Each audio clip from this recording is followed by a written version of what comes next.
কালীপুজোর রাতে বাজি ফাটাতে গিয়ে রকেটের সাথে একটা ঘটে গেছিল সাংঘাতিক ঘটনা। চলো সেই গল্পই তোমাদের প্রথম থেকে শোনানো যাক। ফার্স্টেই আমি রেডি হয়ে নিচ্ছিলাম একটুখানি রিলসের স্টাইলে। আর এটা হচ্ছে আমার দুর্গাপুজোর জামা, যেটা আমার দুর্গাপুজোয় পরা হয়নি, তাই ভাবলাম কালীপুজোয় পরে নেওয়া যাক। আর এই যে এদিকে আমি একেবারে রেডি। তারপরে বসে গেছিলাম সন্ধে দিতে। যেহেতু আমি কালীপুজোর দিন সকাল থেকে উপোস ছিলাম, তাই ভাবলাম সন্ধেটা আমিই দিয়ে ফেলি। ঠাকুর ছাড়া আমরা কেউই কিছু নই, তাই জন্য ঠাকুর হচ্ছে আমাদের কাছে ফার্স্ট প্রায়োরিটি। তো যাই হোক, এরপরে আমি বসে পড়েছিলাম 14টা মোমবাতি নিয়ে, কারণ কালীপুজোর রাত্রেবেলা আমাদের 14খানা মোমবাতি জ্বালাতে হয়। আর ভূত চতুর্দশীর দিন সন্ধেবেলা জ্বালাতে হয় আমাদের 14টা প্রদীপ।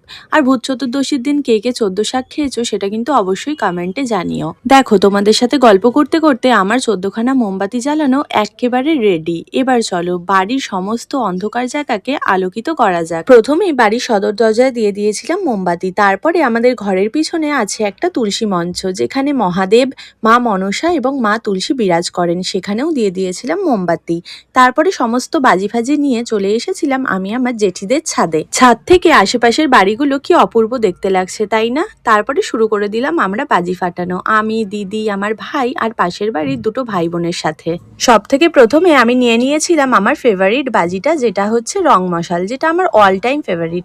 তারপরে আমরা ফাটাতে চলে গেছিলাম চটপটি। একটা চটপটি এই বোন ফাটালো আর একটা চটপটি আমি। কি মজা লাগে বাজি ফাটাতে, তাই না? তারপরে আমার ভাই জ্বালালো একটা তুবড়ি। এটা কি তুবড়ি নামটা ঠিক ভুলে গেছি, কিন্তু অল্পই জ্বলেছে, বেশি দূর ওঠেনি। তারপরে শুরু হলো আমাদের রকেট কাণ্ড। এই রকেটটা নিয়ে কাল যে আমাদের কি পরিস্থিতি হয়েছে সেটা তোমাদের বলছি, দাঁড়াও। দেখো, প্রথমে তো এটা উড়লো না, তো তাই জন্য আমি ভাবলাম যে একটু হাতে করে ছাড়া যায়, কিন্তু আমি তো ভয় রীতিমতো কাঁপছিলাম। তো আমার ভাই বললো যে দিদি ভয় পাস না, কিন্তু বলবার সাথে সাথেই বাজিটার ফুলকি নেওয়ার আগেই আমি ছেড়ে দিয়েছি, তাই সেটা নিচে পড়ে গেল আর নিচেই ফেটে গেল।